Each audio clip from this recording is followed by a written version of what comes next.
Well, good afternoon, good morning, or good evening, depending upon where you are in the world, and welcome to today's Security Boulevard webinar. I'm Charlene O'Hanlon, moderator for today's event, and I welcome you. We have a great webcast today with some very, very smart people, and this is a great topic. But before we get started, we do have a few housekeeping items we need to go over. First of all, today's event is being recorded, so if you miss any or all of the event, you will have the opportunity to access it later. Following today's webinar, we will be sending out an email that contains a link to access the webinar on demand. And we are taking questions from the audience. So if at any time during today's presentation you have a question for any of our speakers, please don't wait, don't hesitate. Just use your question and answer tab to submit your question, and we will try to get to as many as we can near the end of today's webinar. We also have an interactive chat feature on this interface, so we do encourage you to chat us up, send us your questions, your comments, anything you want to share with us on the chat in the chat section, and we'll try to make this as interactive as possible.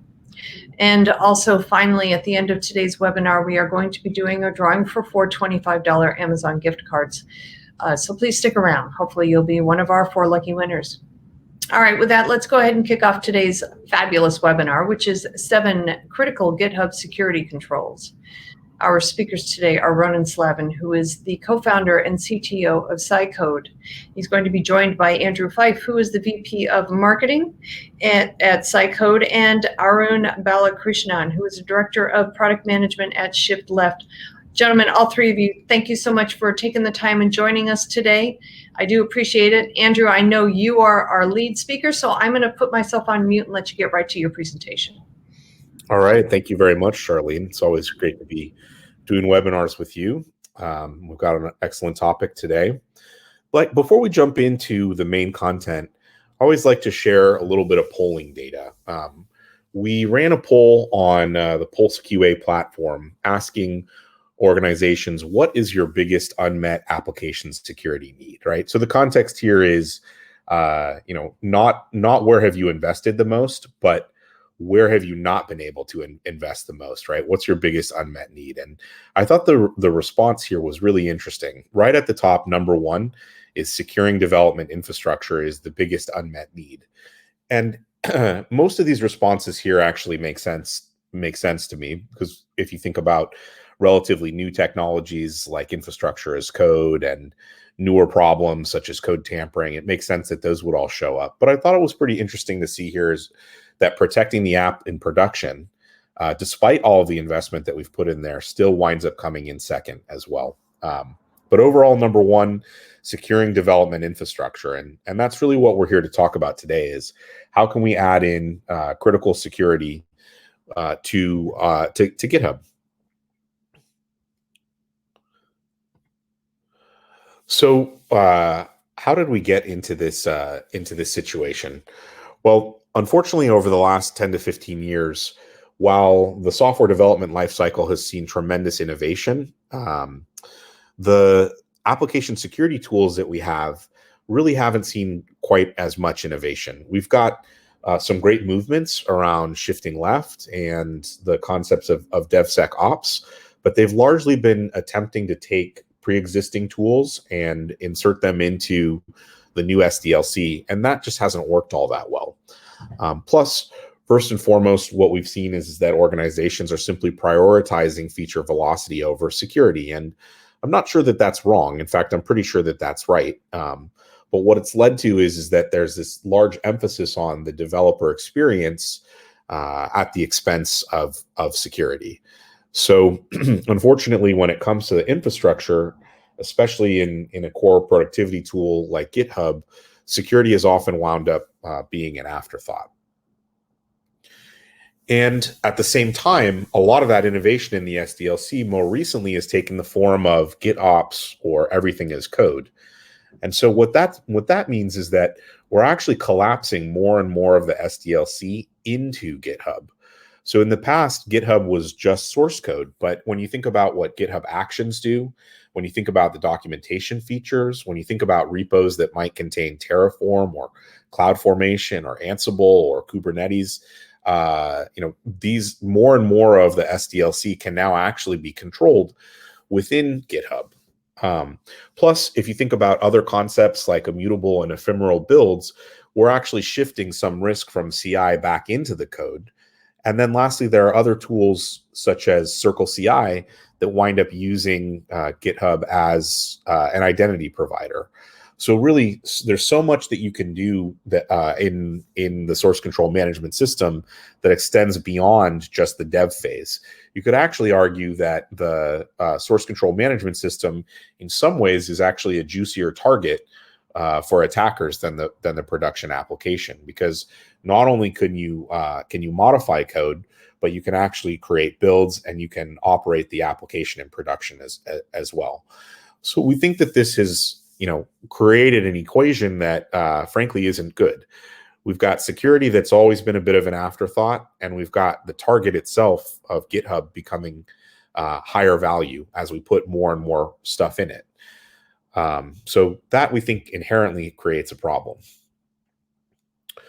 So how do you go about securing GitHub? We think that you should be thinking about 3 different core aspects of it. The first is the infrastructure itself.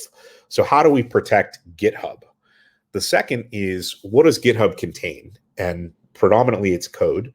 So we need to think about how can we use GitHub to secure the code itself. And then lastly, we talked about the developer experience and developer agility being prioritized over security. We can't forget that. If we do, then the security that we're attempting to add in will simply be ignored. And you could argue that that's kind of what's happened over the last 10 to 15 years. You could say that the software development lifecycle has accelerated away from AppSec because AppSec, frankly, hasn't been able to keep up. So we can stick our head in the sand and let the SDLC get farther and farther ahead of us in AppSec, or we can deal with the reality and try and figure out how we can get on board with what the development team is doing. So if we start in protecting the infrastructure, the first concept to think about is strong authentication. And this is more important than ever because what we've seen in the last couple of years is that developers themselves are actually a target. Of course, everyone knows about SolarWinds, and that was, of course, targeting developer accounts in their build system. That's where we think it started. But there's been many other attacks that have targeted developers recently. In 2020, there was a spear phishing attack called the Sawfish that targeted developers' root access into software supply chains. Of course, there's lots of malware out there, and in some ways, COVID's certainly not a good thing, but in some ways, it actually provided us a little bit of a relief when it comes to physical theft. Just because conferences where developers' laptops were often targeted haven't been taking place. But certainly we're seeing an increasing trend of people attempting to hack organizations through their developers. And strong authentication, sometimes we think of as almost being synonymous with multi-factor authentication. But it's important to remember that that's not the only piece of it. If you're using passwords instead of SAML, then we need to make sure that they're strong. We need to make sure that they're rotated. We certainly do recommend using MFA and SAML-based SSO, but we should also have other layers, and those layers include whether or not we're making the systems publicly accessible, and whether we are or aren't. What are the IP range restrictions that we're putting in place in order to ensure that, for example, if we don't have developers in a certain geography, then why would anybody be logging into our systems from that geography? Those basic steps can help quite a bit. But it's not just whether or not we do something like MFA. The details here really matter. And the Sawfish supply chain attack that I mentioned earlier is a great example of this, because not only were those spear phishing attackers able to harvest credentials, but they also were able to harvest the software-based MFA tokens. So if you're in a really high security environment, you might want to consider hardware-based tokens instead of just software.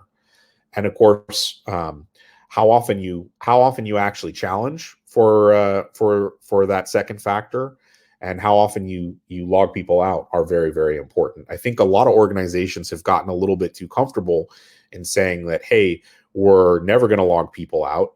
and we're only going to challenge with the second factor, maybe once a week.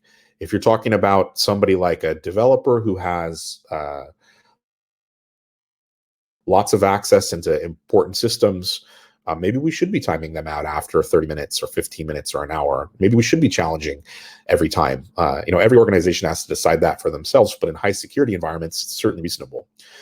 And then the other thing to mention is that, again, harkening back to the spear phishing attack known as sawfish, it turned out that actually when developers went to go change their passwords as a way to try and end that sawfish attack, that the attackers had actually also been able in some cases to harvest OAuth tokens. And those OAuth tokens didn't ever expire. So some of the victims of the sawfish attack thought they had ended it by changing their password, but in fact they hadn't, because the attackers had the OAuth tokens and still could gain access. So the point is that these details are actually pretty important. And although you might be able to pass an audit by checking a box to say that I have MFA, if your goal is to actually increase security, you've got to think these details through. Yeah. So Ronan, you want to go ahead and talk about segregation of duties? Yeah. So what Andrew just covered is how you get access to the GitHub organization itself. This would be one part of having access eventually to the repositories, which is what's interesting within GitHub. And it's important to understand this separation, that you have one layer which is responsible for how do I manage the access to the GitHub organization or to GitHub itself. And then you have this other part that controls which repositories the users that you have in GitHub have access to.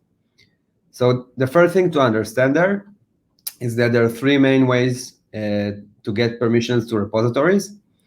The first one is the base permission of the organization. This is a configuration that exists within GitHub organizations that defines what is the basic level of permissions that any member of the organization will receive by default. So if it's set to read, all the members in the organization have the permission to read all the repositories. If it's write, all the members of the organization have the permission to write or commit or change the repositories.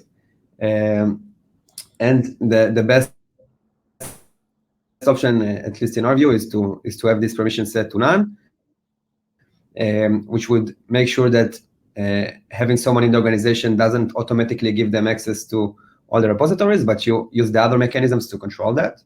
So what are your other mechanisms? So the second option is to create teams or groups. The official GitHub name is teams. In other SCFs, it's called groups, where you collect several users into a team. And then you give permission to each team on a repository basis. So you select which repositories the team can have access to, and you can select which level of access. And it's a much more granular control over what is the type of access that is granted to people. Then let's say if you remove someone from a team, so they lose the permissions that this team gave them. So this would be the second level. And the third option is to grant repository access to the repository itself on a repository level. And this can be done in two ways. The first one is granting access to your organization members. And the second one is adding outside collaborators to your repositories. So this will be people that are not part of your organization, but you still want to give them access to your repositories. Next slide, please, Andrew. Okay, so what are the permissions that you have in GitHub? There are 5 levels of permissions that GitHub defines. The first one is read. So if you have read permission, you can read and clone the repository. You can comment on issues and pull requests. So this would be your first level. The second level would be triage, which gives you the ability as well to manage pull requests. So it gives you everything you have in read, plus the ability to manage pull requests and issues. You can have write, which adds the ability to push to a repository and change the content of the code itself. Maintain adds some control over some of the repository's configurations and settings. And finally, administrator lets you change all settings, including adding collaborators and people to the SCM itself.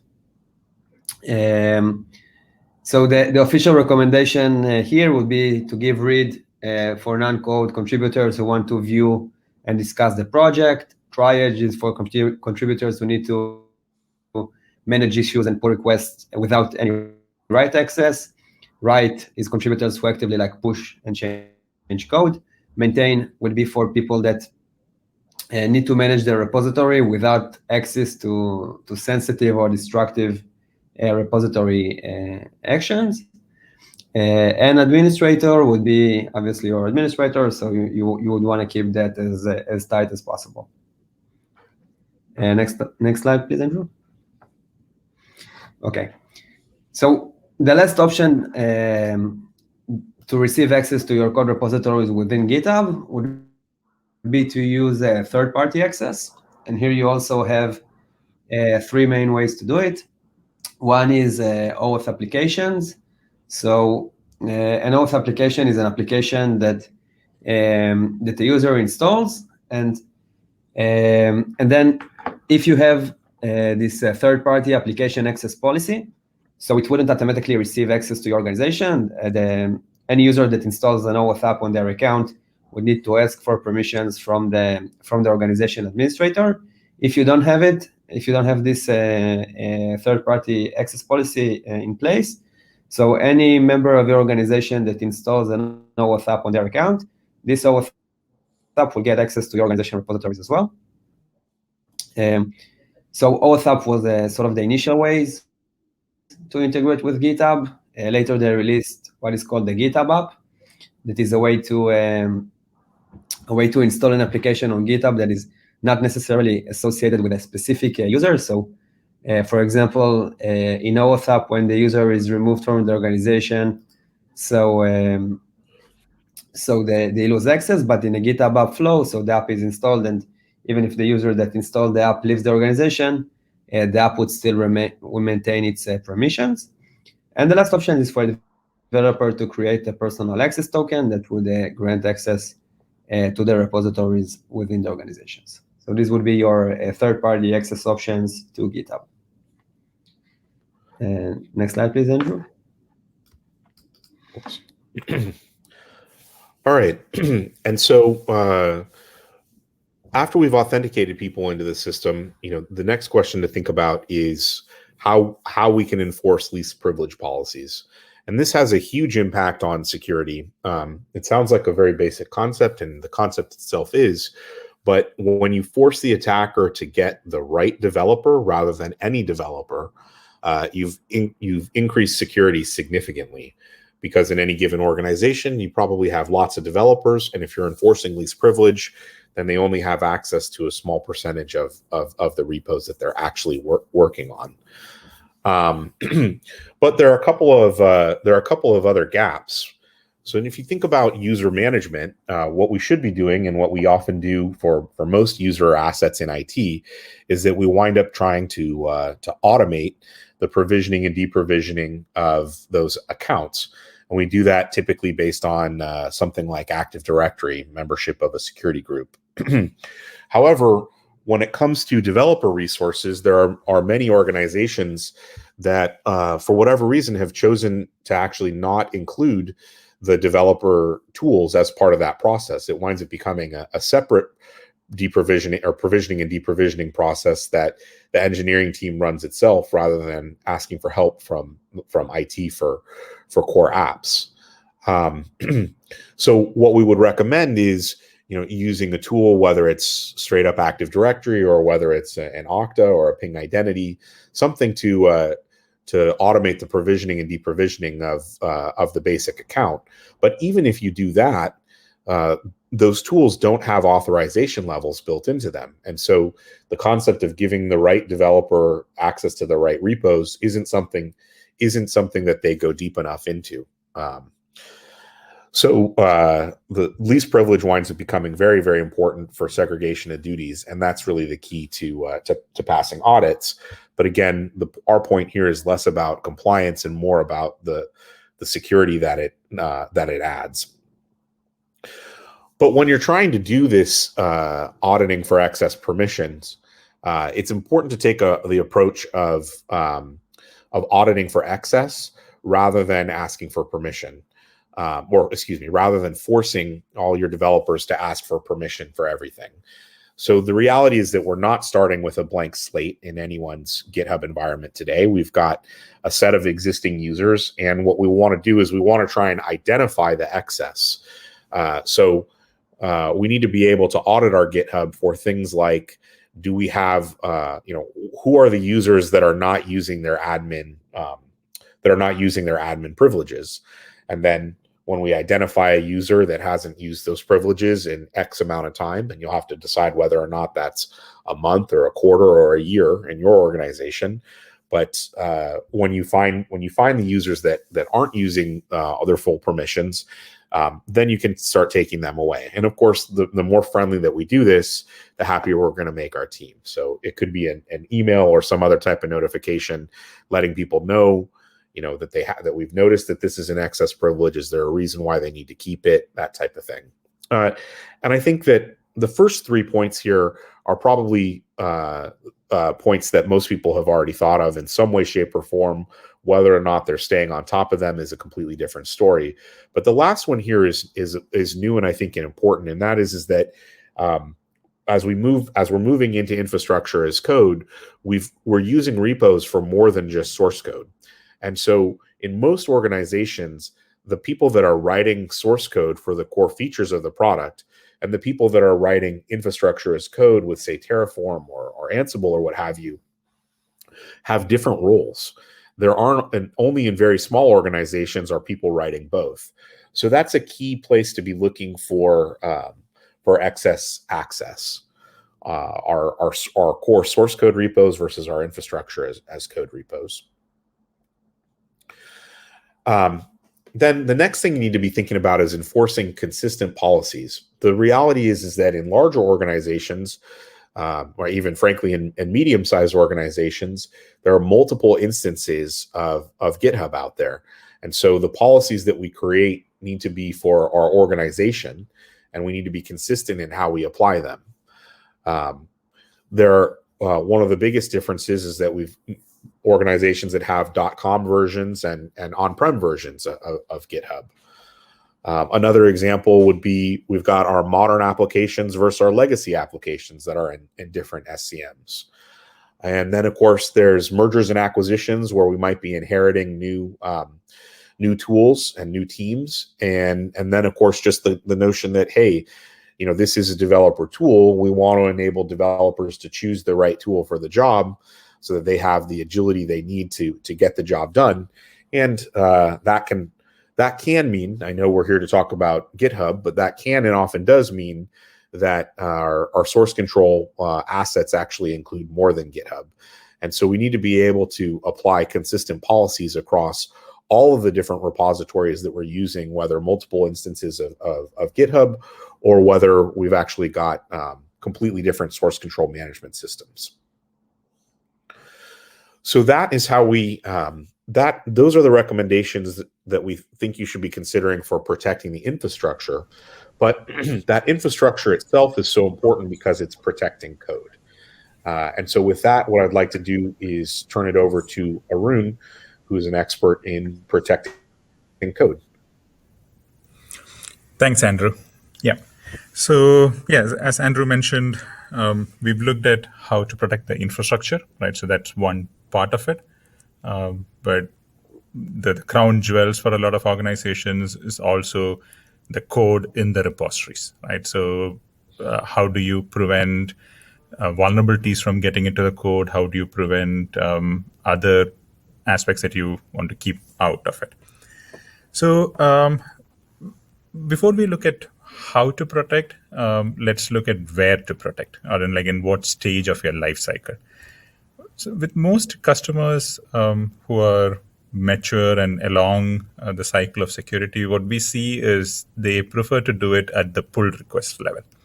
Right, so the pull request is when, as most developers are familiar with, you are planning to make a change, right? So this could be starting off a new feature. It could be just fixing a simple bug in the code. Whatever it is, they start by what we call as proposing a change. So that's a pull request. Now, why does it help doing it at that stage? Well, one, then you start segregating your code into branches, right? Wherein you can keep your master branch as the final say in all of it, where it is clean, it is always ready to go, and you can ensure that nothing bad has managed to get into that master branch. And then it also helps reduce switching of context, right? Wherein if I do it right at the pull request level, the developer who's working on the code is still in that context. As developers are well aware, people work in projects, right? You start something, you move on to the next thing. And then at that point, if you're told there's an issue in what you worked on last week, the week before, last month, it's almost equivalent to telling someone who's never seen the code, because you don't remember, you have changed context. Maybe you even changed teams or projects, right? So you need to be given information right when it matters. And overall, over time, this also teaches developers and people in the organization better ways of dealing with code, right? It gives them better practices. It creates accountability, right? When the person who made the change is given feedback, they are then more prone to change, fixing it at that point. And then it also is publicly viewable, right? Like people who are peer reviewing the code all can see it. So there is accountability involved in getting it fixed right away. Okay? So that is why we recommend doing it at the pull request. But that is from the security perspective. On top of that, GitHub also provides a lot of inbuilt controls that you can put in on your repo. Right. So one thing that GitHub does as a code repository is for a particular branch, you can say this requires code reviews before it can be merged. You can also define what teams these are. So there are automatic rules involved saying if somebody were to touch this repo, it's automatically sent to these people for review, right? So those rules can be put in place. So there's always that second set of eyes seeing it before it gets committed. And then one thing all admins should be looking at is disabling force push, right? Like when you're working on your own repository, yes, you can do what you want, but when it is coming into production code, when it is coming into applications which are mission critical, you should not be allowing codes to get into master without being properly vetted. And also it needs to be signed, right? Where, again, different levels of security practices can be put in place to ensure that the developer who is making the change is the actual person, right? It's not somebody who is taken over control of the account.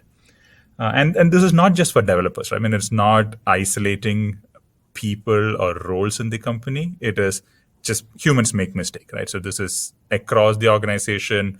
No one should just have like super admin rights to just push anything through without proper controls in place. Next one, Andrew. So that is from the controls from GitHub in terms of securing what is going in. But I mean, you can secure and you can ensure that only the right people are putting in code. But at the same time, who can validate the quality of that code, right? I mean, yes, you do peer reviews. When you do code reviews, again, humans are the ones reviewing it. So you could assist that with automated tools, right? So static analysis for all the custom code that you write in the organization, looking for OWASP top 10 kind of vulnerabilities. Software composition analysis for all the open source libraries that you use as dependencies. Wherein if you were to pull in a new library, if it has known vulnerabilities, for no fault of your custom code, you're still vulnerable, right? So being able to validate that, and this is not something you can just catch in a peer review. Like, it's not a mistake that a developer created. It's just that the package has inherent vulnerabilities. So that's SCA. And then also scanning for other parts in your code, right? So infrastructure as code, looking for secrets that might have leaked in your code. All of these checks need to be put in place. So let's quickly look at how that would look like in a PR flow. So, Andrew, yeah. So this is how regular analysis would happen, right? Where a developer would come in, create a branch, make a bunch of commits, create the pull request. It gets peer reviewed. Then it goes through the process in the organization, merging, building, testing, releasing. And most organizations at some point here, they pull the code. If you can click once, Andrew.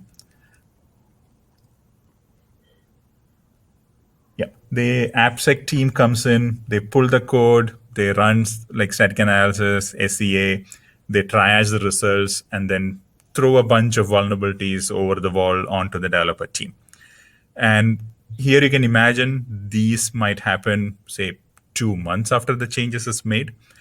At that point, the dev team is, hey, these are all false positives. Like, the code has changed from when you even gave it to me.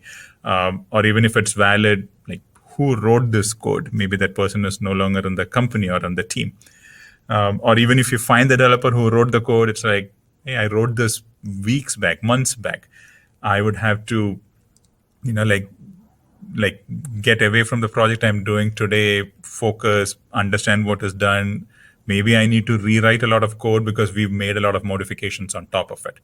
So it's just not easy to fix an issue, even if you were to pinpoint saying this is exactly where your problem is.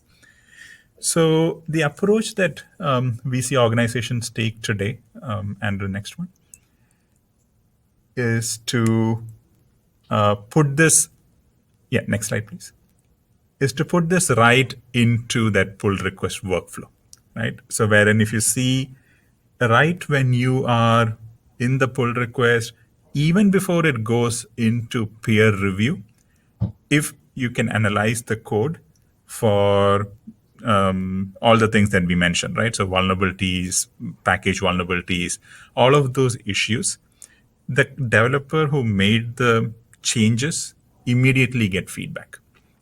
And then AppSec team also is playing a major role in here, wherein they define what to look for, right? Not all applications are equal. Not all teams are equal.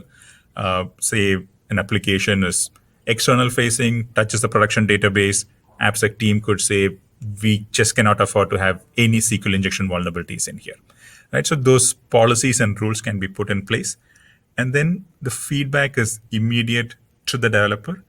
And they've then put in fixes before even it goes along the chain of being merged, built, deployed, etc. Right?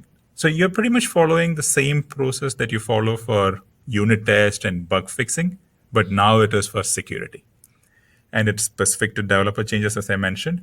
And with our research in our customer base today, we see it as like 15 times more efficient in terms of time, in terms of effort, in terms of quality, to do this in the development process versus taking it all the way to production.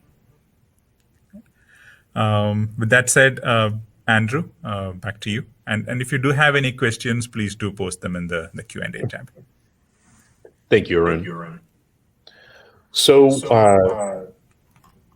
that's protecting. We're getting a little echo here. Okay, good. So that's protecting vulnerabilities within the code. How about protecting the code from people outside the organization? We find that code leakage is actually a really significantly increasing problem. And not only is code obviously the intellectual property of software companies, we expose that to our competitors. It's like Kentucky Fried Chicken exposing their 51 herbs and spices. We don't want competitors to know exactly how we build our products for obvious reasons.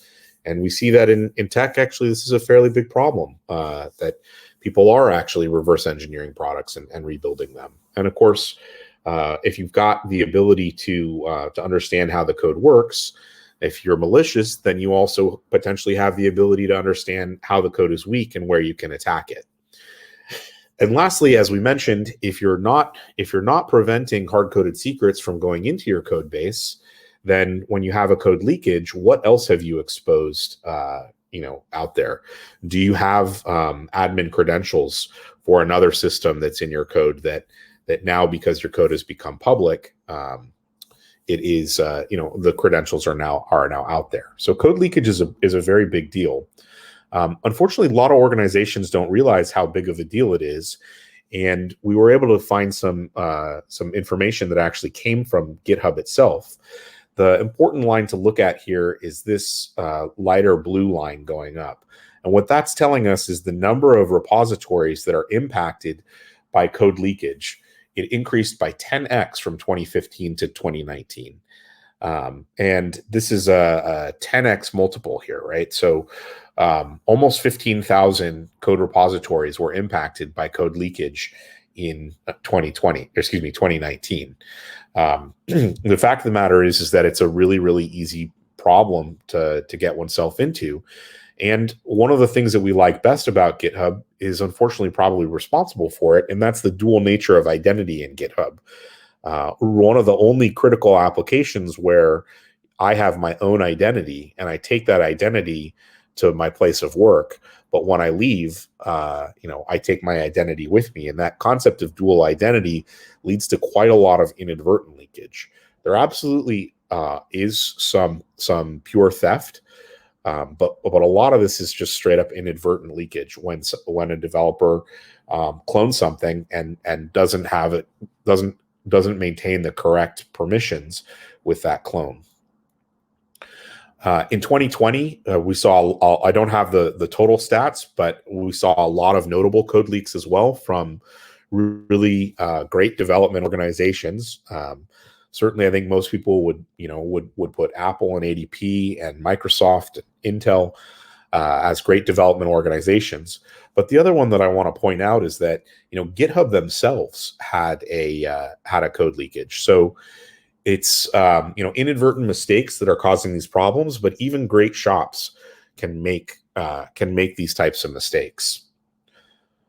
And then, of course, if you've got a secret in that code, you can really exacerbate the problem. We talked about least privilege earlier, and this is an example from SolarWinds. Now, we don't think that this is how, in fact, I think we know at this point, this isn't how SolarWinds started, but SolarWinds did actually inadvertently leak code into a public GitHub repository, and they exposed a password to critical systems. And so it is entirely possible that this exposure of passwords helped the attackers that attacked SolarWinds peel the onion by getting access to another system so they could advance their attack a little bit further. So we think that secrets and leaks should be thought of together. Another good example of this is Uber. Uber actually had a code leakage where they, again, inadvertently exposed proprietary code in a public GitHub repository. And that repo wound up having AWS admin credentials. And it led to a data breach that exposed 57.7 million records. And that attack was started simply by the attackers logging in to an Uber AWS instance with legitimate admin credentials. So these are not theoretical problems. These are real problems where we need to be protecting our code by thinking about preventing code leakage.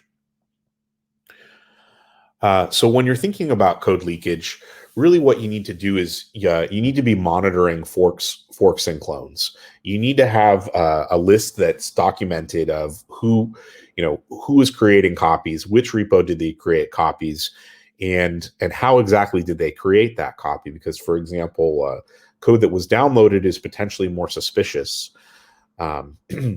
You also need to think about how can you fingerprint your repos, because periodically you should be scanning to proactively see if you can find code leakage that's out there in common public repositories. And then lastly, when it comes to secrets, we think ultimately the solution to secrets is using password managers. Something like HashiCorp's Vault is a product that we've seen a lot of success with. But just because you give developers a tool doesn't necessarily mean that they're going to use it. So we think that you want to also have an extra layer of protection by making sure that you've got, as a branch protection, as Arun mentioned, that you've got something in there that is checking new commits before they're merged in to the master branch to see, am I adding new secrets into master? And then, of course, if you haven't already considered how to remove secrets from your code, when you do that, be sure to go backwards and remove the secrets from the version history, because you can inadvertently expose that. Plus, there's just the concept of insider threats. So the ideal scenario is to both recycle those credentials that are in that version history so that they no longer work, but then also remove them. So that's code leakage. And then one of the topics that seems to be on everybody's lips these days is code tampering. So this is another key way in which you need to think about protecting your code within GitHub. And when you're thinking about code tampering, first and foremost, the concept of tampering is prevented by the concept of integrity. And so what we mean by that is that we need, in one phase of the SDLC, to be able to create an expected repeatable result. And then in the second phase, we need to be able to measure that result is as expected. So when we're thinking about the development phase of the SDLC, commit signing and file verification in build is an important step towards reducing the risk of code tampering. And of course, this does require some insight across the software development lifecycle. You've got to be able to understand both and correlate these events together. But one of the things that we learned from SolarWinds is that we can't trust everything that's signed. So we have to ask ourselves, why should we be trusting the commit signing? And we can only do that if we've applied some of the other good hygiene from the infrastructure that we've already talked about, right? So if I have an effective least privileged model, then I can trust that, okay, this person should be authorized to write code in this repo. If I've got strong authentication, then I can trust that this person is who they say they are. If I've got good key management, then I can say, okay, I can trust that. Do I have peer review? So I'm trying to catch inadvertent mistakes. And it even goes as far as the hiring process. What are the intentions of the committer, right? And has that committer left the organization? So, automating that user management and having that be a part of the normal deprovisioning process for, all of the standard IT related accounts, mail and network access. When somebody leaves the organization, their intentions towards the organization and what they might want to do within the resources we provide them, unfortunately, change. So we need to automate that as well. So really, code tampering is thinking about, is looking at comparing the integrity of code in different phases of the SDLC, but that sort of standard layered approach to security that we can add on by looking at metadata that comes out of the infrastructure. So the last thing to really think about is developer experience. And the reason why this is important, and the reason why we put this as the seventh critical security control, is that GitHub ultimately is a developer tool, and AppSec just hasn't or isn't going to make any progress unless we play into existing developer workflows, right? Why won't we make any progress? Well, we've just seen over the last couple of years that organizations are prioritizing feature release velocity. And why is that? Well, I think we all know that that's because the feature releases are what's driving revenue. But even if AppSec wanted to go it alone, we just can't. Solving modern application security problems often requires a developer skill set. the skill sets that we have in AppSec, the skill sets that we have in development, are different. And if a developer has inadvertently written code that's vulnerable to a SQL injection, how many people on the AppSec team are in a position to fix that code themselves and fix it efficiently? Some of them I'm sure can, but can they do it efficiently? Certainly not as efficiently as the developer who wrote the code. So it's a different skill set. But even if we wanted to try and take on that monumental task, the headcount ratios just really don't allow it. I mean, think about the organizations and how many developers there are compared to AppSec. You won't find many organizations where the ratio of developers is less than 100 for every AppSec person, and in some organizations, it's 500 or even 1,000. So, as AppSec, we have to be stewards. We have to attract developers into the processes that we want by making them as efficient as we can. It's a concept of carrots, not sticks. And in the past, it's mostly been sticks and authority. And we know that we've tried concepts like shared responsibility, but frankly, without some of the modern approaches, when we're running security late in the process, we lose that one-to-one accountability. And so shared responsibility is often meant, no responsibility. So we've got to find ways to make security appealing. We've got to attract the developers in because we already know that we don't have that authority.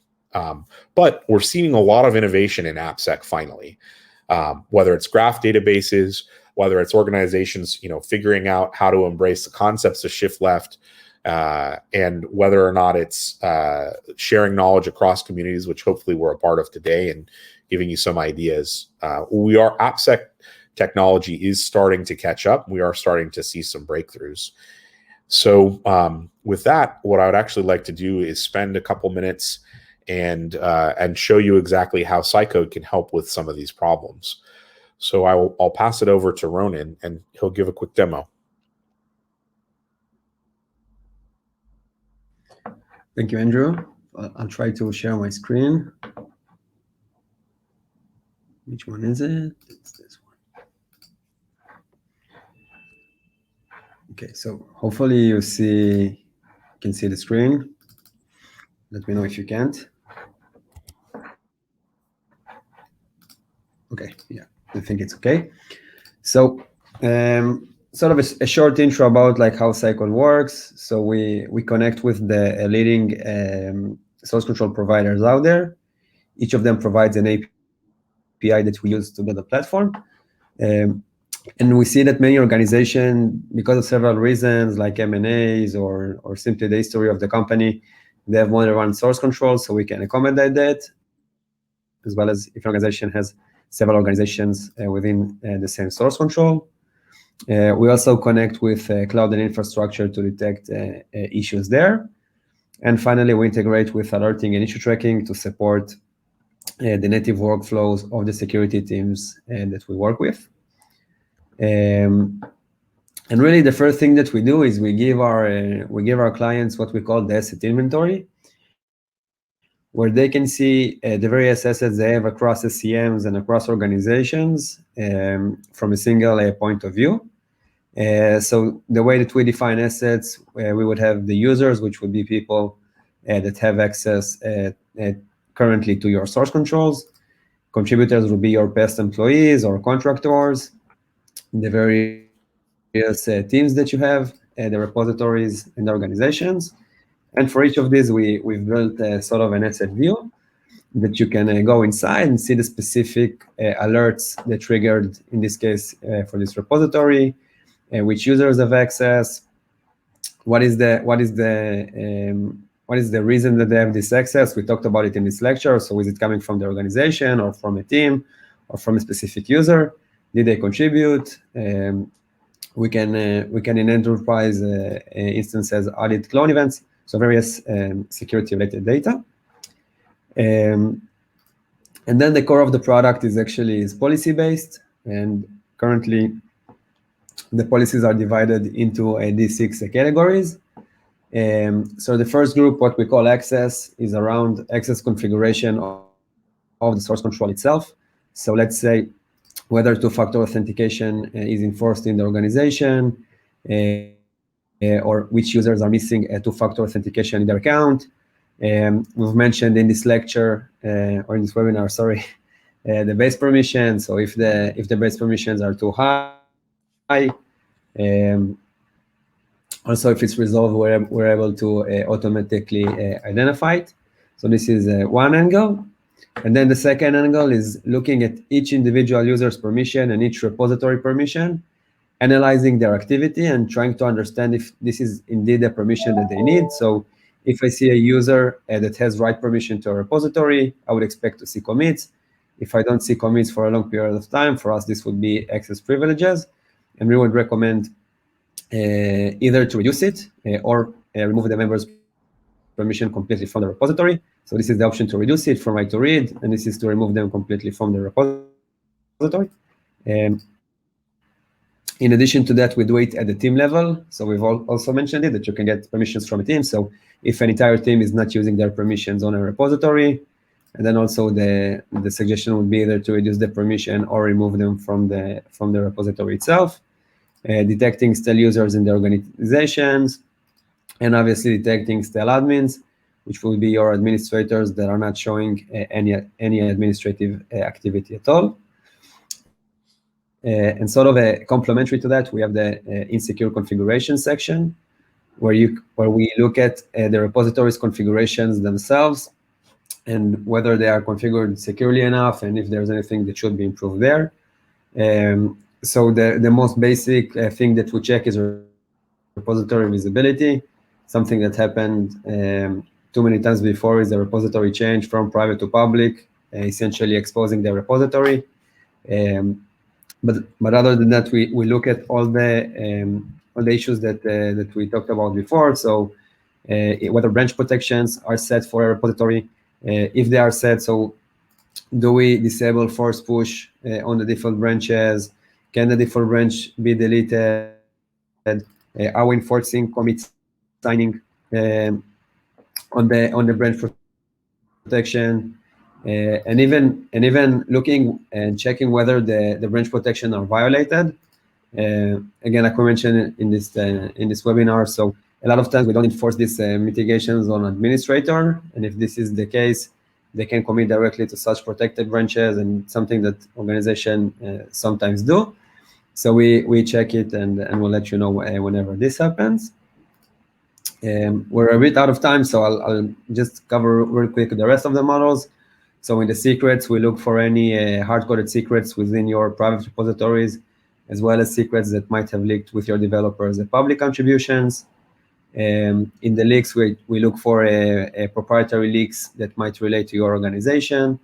Cloud and IAC, we scan infrastructure as code files, as well as your cloud environments for misconfigurations and violations of any recommended security benchmarks.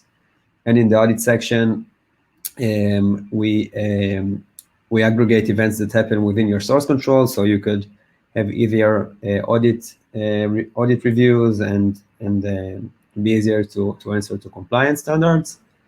And Andrew, I'll pass it back to you, as I see that we're running out of time.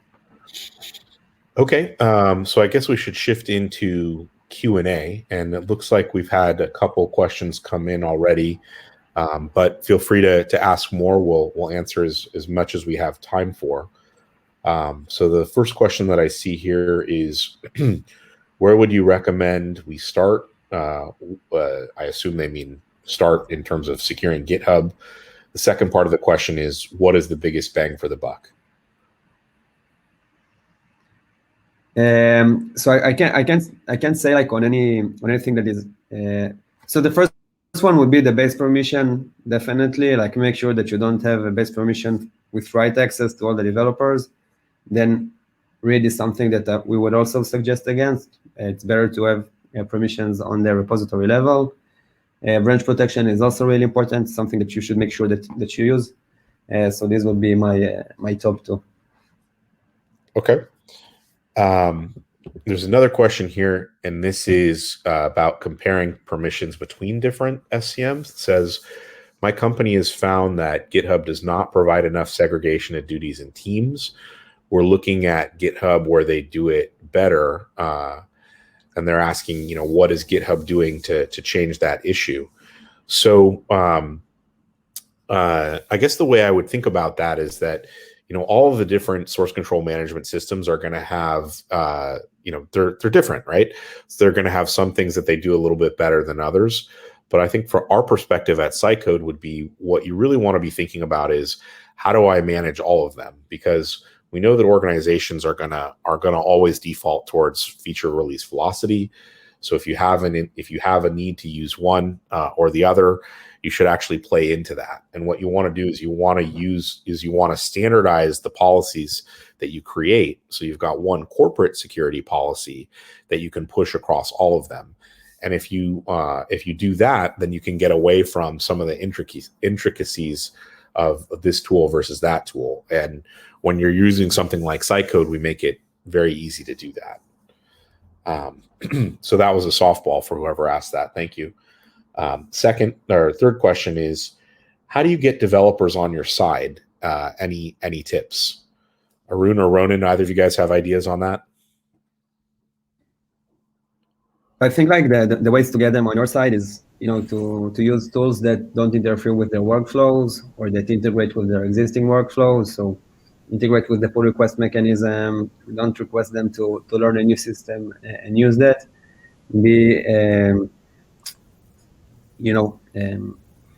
Just don't get in the way of the developers.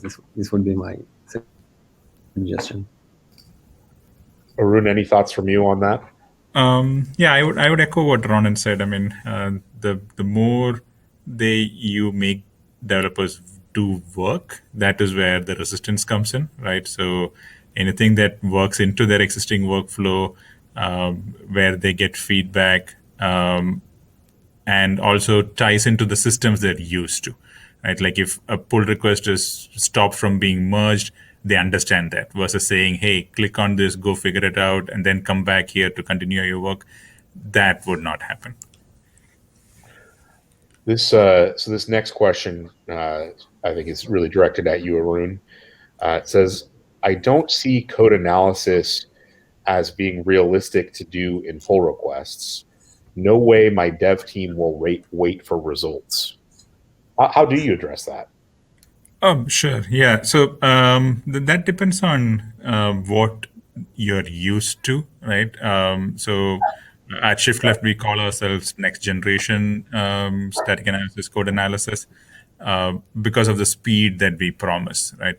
We do up to 1 million lines of code in less than 15 minutes. Most applications are not that big. 100 to 100,000 lines of code are done within minutes. And then we compare that to build time, right? If the analysis speed is comparable to how long it takes to build, the developer makes a pull request, goes get a cup of coffee, comes back, and they have both the build results and the scan results available at that time. And I agree, if it's not that fast, it would not get used. Awesome. Thank you.